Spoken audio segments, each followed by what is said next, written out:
Obrigado pela companhia. Gratidão. Você já parou para pensar o que isso significa para você? Qual é o sentido de gratidão para você? Importante a gente refletir. Gratidão. Eu vou ler um pedacinho do texto Momento Espírita, Voo dos Gansos. É interessante observarmos como algumas pessoas são fortes no que diz respeito a compreenderem e serem resignadas perante as suas condições de vida. Como ainda conseguem sorrir, nos perguntamos, referindo-nos àqueles que perderam tudo o que têm, vitimados pelos desastres naturais, como as enchentes, terremotos, os incêndios. Às vezes nos imaginamos em seus lugares e exclamamos: acredito que eu não suportaria isso sem me revoltar contra Deus, contra tudo. Quando acompanhamos as histórias dessas pessoas, observamos no seu olhar e lá encontramos a tristeza, o desapontamento, é certo. Mas se observarmos bem, descobriremos uma força gigantesca, incompreensível quase, que as fará acordar no dia seguinte, dispostas a reconstruir tudo novamente, continuar vivendo e lutando. De onde vem essa força? De onde vem essa vontade de continuar vivendo? A esse respeito, um escritor escreveu o seguinte: ontem observei uma enorme revoada de gansos, batendo asas em direção ao sol, em direção ao sul, com um pôr do sol panorâmico que coloria todo o céu durante alguns momentos. Eu observava, quando baixei o olhar, percebi uma mendiga, parada a alguns metros de distância, e também estiveram observando os gansos. Nossos olhos se encontraram e sorrimos, reconhecendo silenciosamente o fato de que havíamos partilhado uma visão magnífica, um símbolo do misterioso esforço de sobrevivência. Ouvi a senhora falar para si mesma enquanto se afastava desajeitadamente: ah, Deus me estraga com mimos. Será que ela estaria brincando? Não. Acredito que a visão dos gansos tenha quebrado, mesmo que por breves momentos, a dura realidade da sua própria luta. Percebi mais tarde que momentos como aquele a mantinham viva. Era a forma através do qual ela observava e sobrevivia. A indignação das ruas, o seu sorriso era real. A visão dos gansos era um presente, era a prova de que Deus existia, de que estava lá, e era tudo o que ela precisava. E o autor termina essa breve passagem com a seguinte frase: eu a invejo. Que sentimento é esse que faz com que uma pessoa esqueça a sua condição precária de vida e se sinta mimada por Deus? Que sentimento é esse que faz com que uma mulher que vive nas ruas se sinta mimada por Deus? Quantos de nós somos gratos de fato a Deus? Quantos de nós hoje agradecemos a Deus por ter acordado neste corpo, neste planeta? Se pensarmos bem, muitas pessoas não acordaram, fisicamente falando. Quantos de nós somos gratos pelo sol, pela chuva, pelo calor ou pelo frio? Ou será que nós somos daqueles que só sabem reclamar? Quantos de nós somos gratos pelos problemas que temos na vida, pelas dificuldades que nós temos? Quantas vezes os problemas que nos absorvem nos impedem de cair em problemas maiores, Você já pensou nisso? Mas ser grato de verdade, a ponto de se sentir mimado por Deus. Inácio de Antioquia era um desses homens. O seu nome deriva de Igni, fogo, e natus, nascido do fogo, o que corresponde muito bem à sua personalidade, que era ardente e apaixonado. Mas ele também foi chamado de Teóforos, que significa carregado por Deus, porque ele foi identificado como a criança que Jesus tomou nos braços na passagem "Vinde a minhas criancinhas". Inácio ele foi encontrado por João, o evangelista, mais ou menos uns 4 anos após o drama da cruz. O menino deveria então estar por volta dos 8 anos. Andava pelas ruas, ele não tinha um lar. E João o leva para sua casa em Éfeso. E ali aquele menino cresceu sob a ternura e os cuidados de Maria, enquanto João lhe cultivava o caráter nos ensinos cristãos. É claro que ele, depois de adulto, se tornou um pregador da Boa Nova, não teria como não. E por o seu espírito ardente e apaixonado, Inácio se torna um ferrenho defensor da moral. E por conta disso ele passa a ser mal visto pelos poderosos. E ele é preso diversas vezes durante toda a sua vida. Mas a prisão que torna de fato célebre a passagem de Inácio se dá na viagem que ele faz de cadeia em cadeia até chegar a Roma. Então, a sua peregrinação forçada de Antioquia até Roma, onde ele seria executado. E igual a Paulo de Tarso, em seu caminho, ele foi recebendo visita dos cristãos das igrejas próximas por todo o percurso da sua viagem e onde paravam para abastecimento e coisas do gênero. Nessas paradas que ele fazia, ele recebia as pessoas e escrevia para as comunidades. E aí nós temos notícia de 7 cartas ou 7 epístolas que Inácio de Antioquia teria escrito. Finalmente, em um dia quente e ensolarado, Inácio desembarca no porto de Óstia. E ele vai cercado por legionários, seguindo pela Via Ápia, quando ele chega ao cume de uma colina que circundava a cidade e que dava um panorama geral dela. Inácio para e começa a rir. E aquele homem velho e alquebrado sorria tanto a ponto de comover-se e chegar às lágrimas. Um legionário se aproximou dele, bateu-lhe na face e falou colérico: "Tá louco? Tá rindo do quê?" E Inácio, ainda muito emocionado, respondeu: "Sorrio diante de tanta beleza que os meus olhos descortinam. Sorrio porque chego a Roma e vejo uma cidade imponente. Sorrio ao olhar o casario de mármore, as estátuas que rutilam ao sol, as águas prateadas do Tibre, que circundam as montanhas como um alaúde. Sorrio." E antes que Inácio pudesse prosseguir, o soldado gritou: "Mas tu vais morrer, miserável! Como pode sorrir?" E Inácio responde: "Sorriu de felicidade, porque agora eu posso ter uma dimensão do amor de Deus.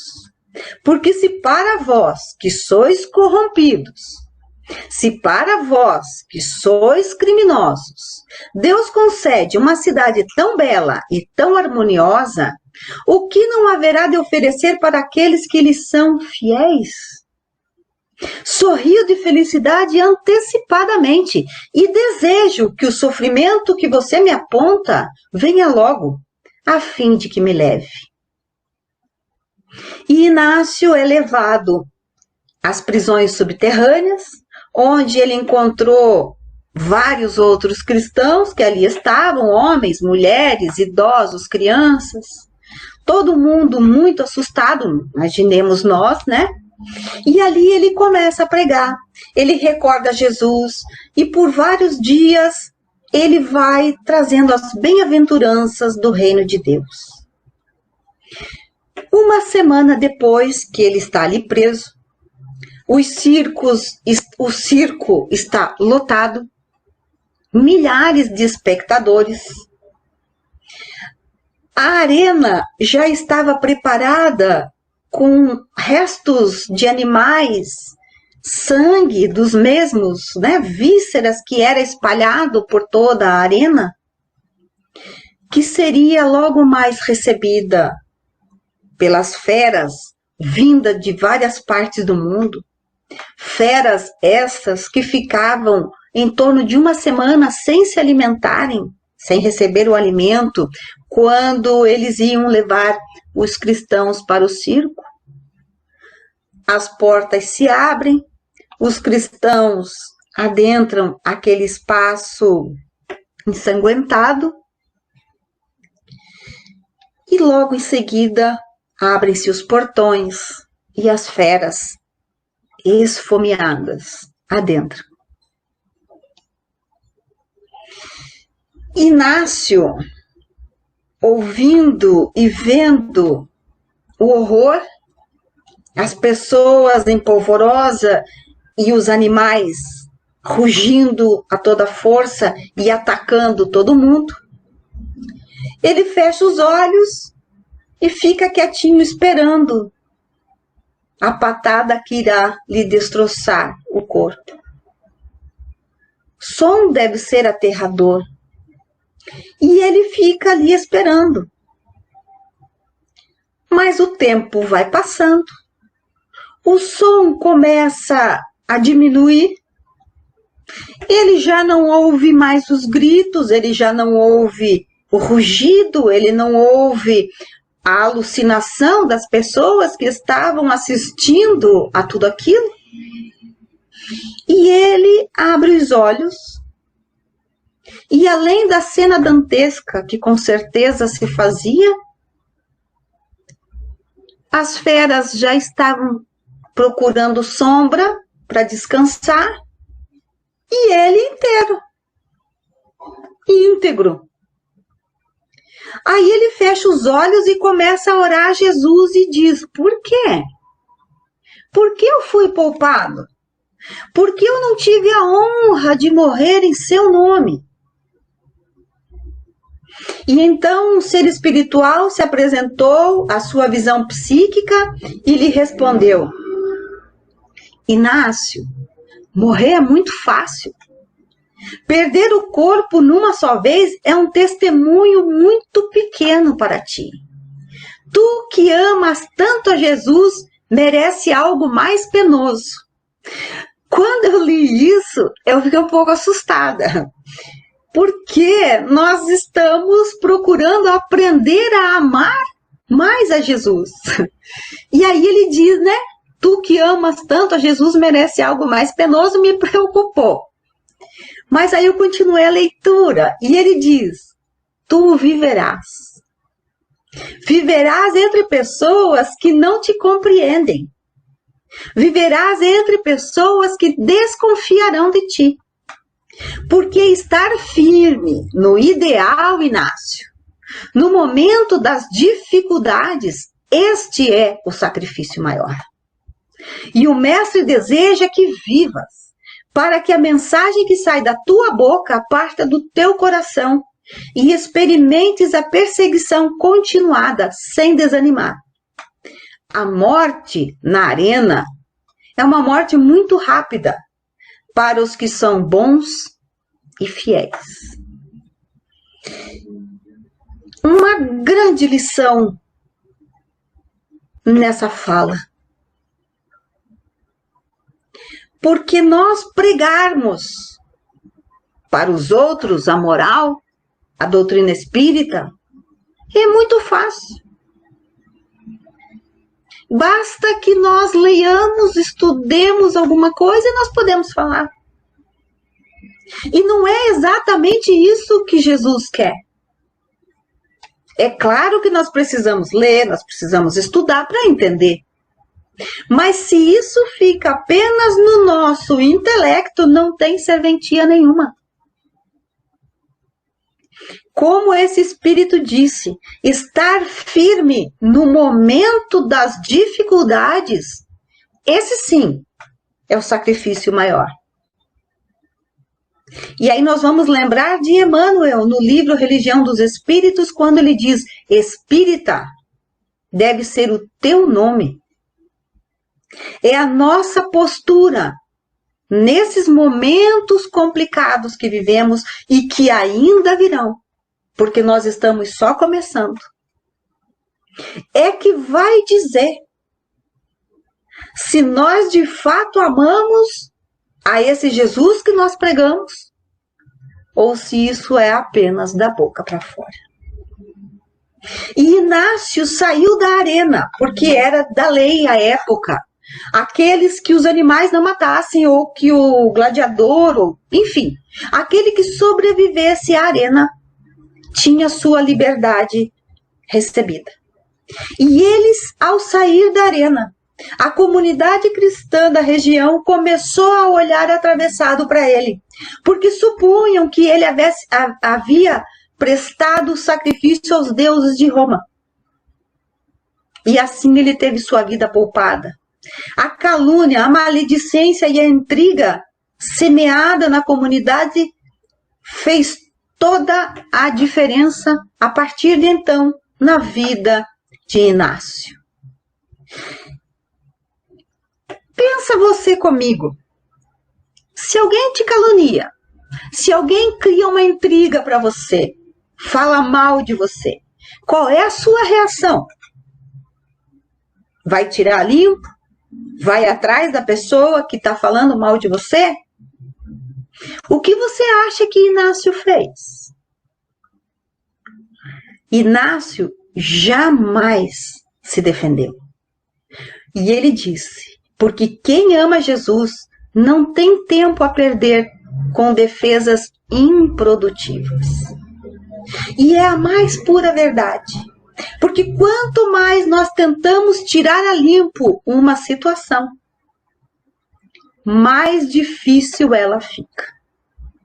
Ele jamais se justificou, porque ele deveria prestar contas a Jesus e não aos seus iguais.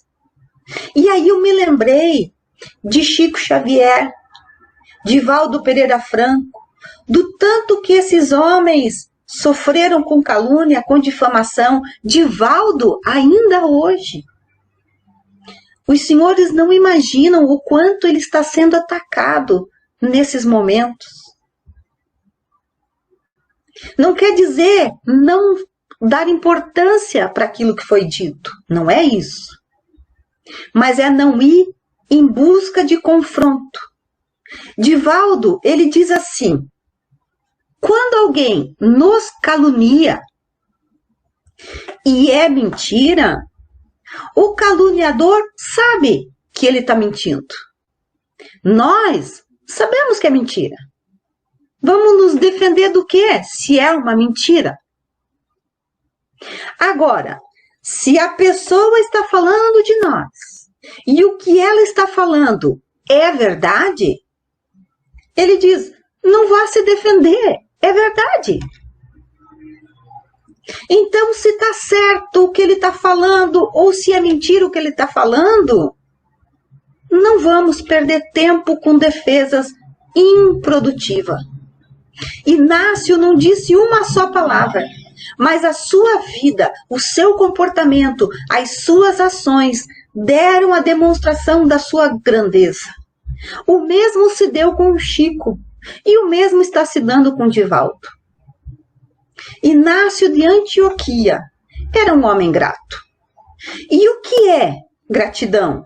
Que sentimento é esse que faz com que um homem à beira da morte só consiga ver beleza, não sentir em hipótese alguma rancor por aquele que está infringindo dor?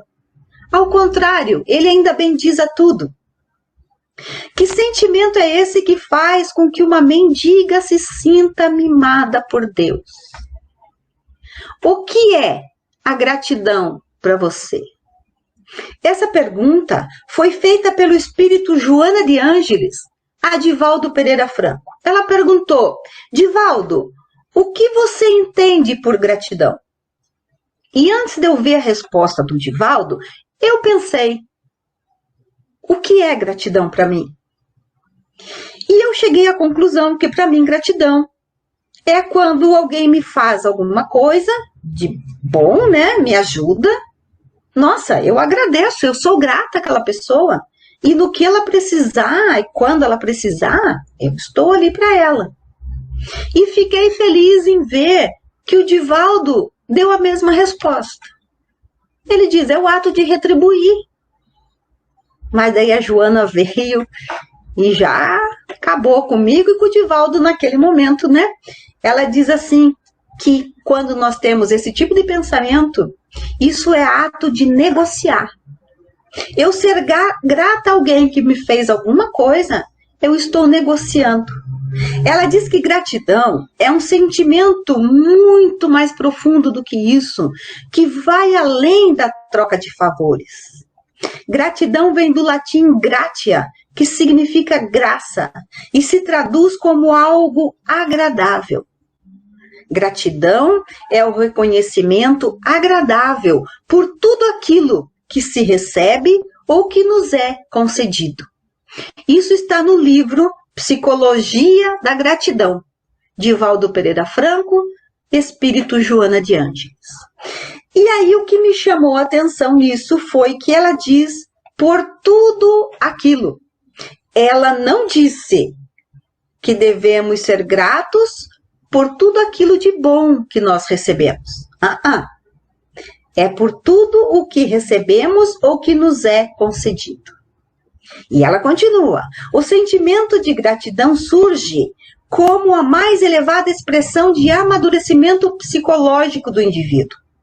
O hábito de recebermos ajuda e proteção, desde o momento da fecundação, passando pelos diversos períodos do desenvolvimento fetal, pela fase infantil até a fase adulta, sem a consciência do que nos é ofertado, acaba por construir em nós um ego interessado apenas em usufruir, sem maiores responsabilidades. Não estando acostumado a dividir, o homem torna-se presunçoso e acredita ter méritos que ainda não conseguiu conquistar. Quando nós pensamos assim, eu estou doente, e é sério, eu não tenho nada para agradecer. Eu estou passando por dificuldades financeiras, dificuldades emocionais. Eu não tenho nada que agradecer. Ou então, eu sou muito rico e tudo que eu tenho, tudo que eu conquistei foi às minhas custas, ninguém me deu nada. Eu não tenho que agradecer a ninguém. Quando pensamos assim, ainda não entendemos o sentimento da gratidão. E é necessário um processo de crescimento, de amadurecimento. Nós vemos a evolução na linha do tempo. No começo, nós éramos instinto. É o primarismo da matéria. E aí nós crescemos e passamos para a sensação, que é o físico. É quando nós cuidamos muito mais da roupa do que do espírito. E aí nós vamos caminhando para o sentimento, que é a era do espírito. E é aqui que o amor começa a ensaiar os seus primeiros passos, em forma de bondade e de gentileza para com o outro. E aí nós temos o homem do terceiro milênio. O homem do terceiro milênio, ele já não reage, ele age. Ele coloca-se no lugar do outro. E assim ele pode entender por que foi que o outro agiu ou reagiu dessa ou daquela forma. Por exemplo, não significa, no caso do homem do terceiro milênio, que ele não reage. Alguém grita, por exemplo, alguém grita comigo. Se eu sou ainda uma pessoa muito mais ligada ao instinto e à sensação, eu vou revidar o grito dela com outro grito. Eu vou revidar na mesma altura. É o meu instinto. Primeiro eu faço, depois eu até me arrependo, mas primeiro eu faço. Isso é reação. É usar o meu instinto. É usar a minha sensação. É físico. Mas quando eu já estou caminhando para esse sentimento, para esse homem do terceiro milênio, eu vou agir. Isso significa que o outro gritou comigo. Eu vou dar o tempo para que o outro se acalme. Enquanto isso, eu vou procurar entender por que foi que ele fez aquilo. Ele pode ter tido um dia complicado. E nós todos sabemos que tendemos a ser muito bonzinho para os outros lá fora. Mas dentro de casa, a coisa é um pouco diferente. É onde nós costumamos jogar a nossa frustração. E aí, então, eu vou esperar o outro se acalmar, chamar ele para uma conversa e dizer, olha, eu não gostei do que você fez. Porque aí o outro já está equilibrado. Dois desequilibrados não vão chegar a lugar nenhum. Ou chegamos a um a matar o outro, é o que nós costumamos ver. Mas se nós agimos, nós damos o tempo do outro se equilibrar, nós nos mantemos em equilíbrio e conseguimos ter uma boa conversa. Veja que eu tenho certeza que você que está me ouvindo, tem muitos momentos em que você recebe a pancada e já retorna. Mas eu também tenho certeza que existem momentos em que você recebe o golpe e você consegue se manter. E logo mais se acalmar e chamar a pessoa para uma conversa. Por que isso? Ah, então eu já sou uma pessoa do terceiro milênio? Não, mas já é uma pessoa em transição. A Terra está nesse momento. Nós estamos aqui. Nós estamos caminhando. Tem horas que somos muito instinto. Tem horas que nós somos muito matéria. Mas tem momentos em que nós já conseguimos ser sentimento. E aí, esse homem do terceiro milênio, ele já começa a ver o outro como parte de si mesmo. E o amor começa o desejo de servir, de agradecer. E assim nós começamos a mudar o nosso comportamento egoísta, indo em direção ao altruísmo. Quanto mais nós vamos desenvolvendo esse sentimento afetivo, maior o desejo de retribuir. Se está frio e nós estamos agasalhados e vemos o outro passando frio, pensamos, puxa, e se fosse eu no lugar dele? E a nossa ação será condizente a isso. Eu gostaria de ganhar um agasalho. Então eu vou no meu guarda-roupa e levo um agasalho para ele. E quanto mais nós vamos desenvolvendo isso, mais nós vamos crescendo. No começo, esse sentimento, a Joana diz que é uma emoção dever. Veja, é dever. Reconhecer que nós temos tanto e que nós devemos ajudar quem precisa. E quando nós fazemos essa emoção dever, veja, não é uma coisa que eu quero, eu ainda devo fazer, mas ao mesmo tempo em que eu estou ajudando o outro, eu já estou me libertando da ânsia do reter. Eu já estou dando para o outro uma coisa que é minha.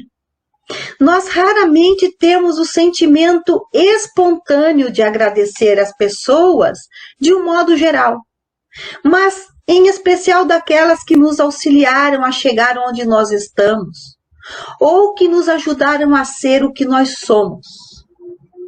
Raramente agradecemos. E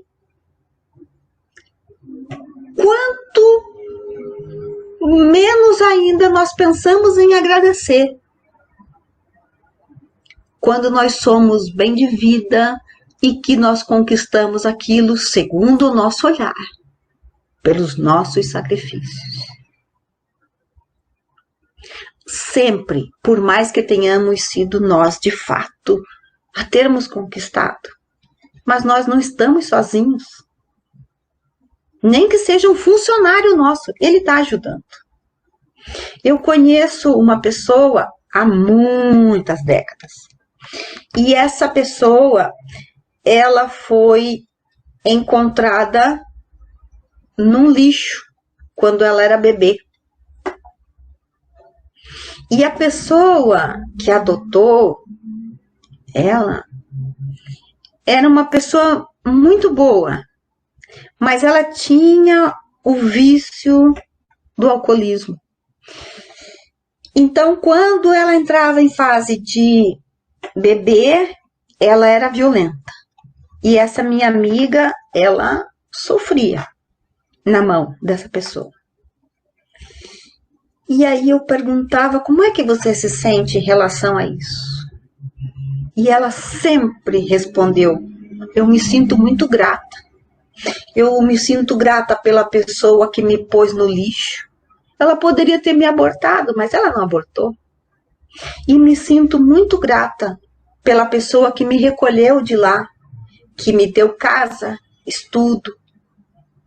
Eu sou grata às duas, porque eu só sou o que eu sou hoje, graças a essas duas pessoas. É gratidão. Se nós temos dificuldade em agradecer a pessoas que nós vemos e que nos ajudam, imagina então se nós vamos ser grata a Deus, que a gente não tem nem ideia direito do que é Deus. Joana diz que o despertar da gratidão inicia pelo nosso reconhecimento. Quando nós reconhecemos o ato, a situação, a gratidão se apresenta. E veja que a mendiga já tinha esse despertar. O Inácio de Antioquia já tinha esse despertar, a ponto dele dizer assim, sorrio de felicidade, porque agora eu posso ter a dimensão do amor de Deus. O sentimento de gratidão que se encontra latente dentro de nós, porque todos nós temos todas as sementes de todas as virtudes, elas só ficam esperando o nosso terreno estar apto a essa germinação. E esse terreno vai estar apto a ser germinado, aquela semente, através de exercícios diários. Como é que começa isso? Vamos lá! Nós vamos começar a agradecer por tudo e qualquer coisa. No começo, esse agradecimento vai soar falso. Às vezes eu agradeço umas coisas assim, até meio irônico, mas eu tenho para mim que Deus entende e Ele faz de conta que não vê. Mas é para criar o hábito. E aí nós vamos agradecendo. E vai chegar um momento que aquilo vai soar tão natural que nós não vamos parar para pensar, puxa, estou agradecendo. Não, isso vai acontecer naturalmente. Nós precisamos adquirir o hábito de agradecer pelo fato de acordar nesse corpo físico. Tem um desenho chamado Kung Fu Panda. E no primeiro desenho tem uma tartaruga, e ela é a mestre, né? E ela fala assim, que hoje, o presente... Não, ela fala assim, quer ver? Vamos falar, deixa eu tentar me lembrar como foi que ela disse. O ontem é história, o amanhã é um mistério, hoje é divino, por isso é chamado presente. Isso mesmo, ontem é história, já passou. Amanhã eu não sei se vai chegar, mas o hoje é divino, porque hoje nós estamos vivendo. Por isso ele é chamado de presente. Vamos agradecer pelo presente de mais um dia. Agradecer pela nossa família ou pela falta dela. Se hoje ela nos falta, é porque ontem nós não demos o devido valor a ela. Infelizmente, nós temos esse hábito de valorizar as coisas depois que perdemos. Agradecer pela saúde que temos ou pela falta dela. Jesus Gonçalves foi um gigante, um grande espírita paulista. E ele reencarnou em 1900. E em 1938 ele se descobriu com uma lepra altamente destrutiva. E ele disse que ele precisou vir com a lepra do corpo para limpar a lepra do espírito. Ser grato. Devemos agradecer pela beleza de um olá ou de um adeus, porque só recebe um adeus quem teve um olá. Agradecer. Sermos gratos. Agradecer por aquilo que momentaneamente nos falta, porque só assim nós aprenderemos a dar valor. E assim, agradecer por todas as coisas que Deus nos dá, tendo plena ciência de que Ele nos dá muito mais do que nós merecemos.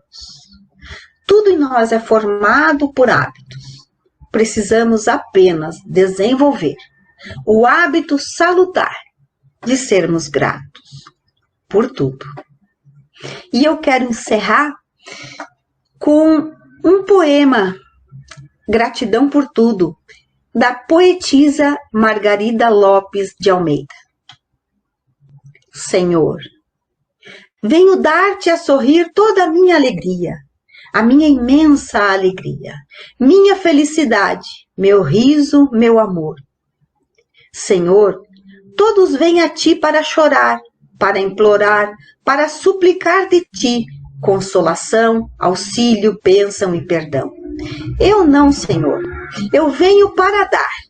Sobeja-me ventura, transborda em minha vida sol, fulgor e claridade. E meu sonho de amor e de beleza foi bem menor do que a realidade. Eu venho para dar. Recebe em tuas mãos habituadas a receber preces, imprecações, lástimas e desespero, um ramo perfumado de lírios e de rosas, de cantos, de sorrisos, de hosanas e de graças. Toma de mim um pouco de ventura para dares a cada criatura que na vida não conhece a glória de ser feliz. Tenho há tanto, meu Deus, que embora a tomes, fica-me farta messe para distribuir e para dar ainda. Quero gritar ao mundo que amo a vida, que é bela, é boa, é forte e apetecida. E que mesmo que um dia a minha sorte se transforme de súbito, e o que é bom e alegre, a morte me arrebate das mãos com crueldade, eu bendirei a vida na saudade de um bem que tive e que de tão grande que há de iluminar mesmo a noite mais negra e mais profunda. Senhor, uma luz fulgurante os meus olhos inundam. Toma um pouco de luz e derrama sobre aquele que é cego de ventura, ou mau ou pervertido, e deixa-me dizer-te com amor: obrigado, Senhor. Obrigado por ter nascido. Obrigado, Senhor.